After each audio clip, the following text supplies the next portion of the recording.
Do desantu, jak w Normandii. Zasada 3 sekund, szybko, szybko, szybko. Obiekt bez ruchu, powtarzam, obiekt bez ruchu. A więc mamy do czynienia z ryzykantem. Zadanie będzie prostsze, ale nie wiemy, w co się pchamy.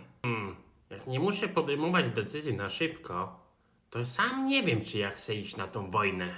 Opanuj się, żołnierzu, za dezercję grozi domestos. No wie pan, panie kapitanie, dopiero co z Samonelką wziąłem ślub. No i staramy się o kolonię.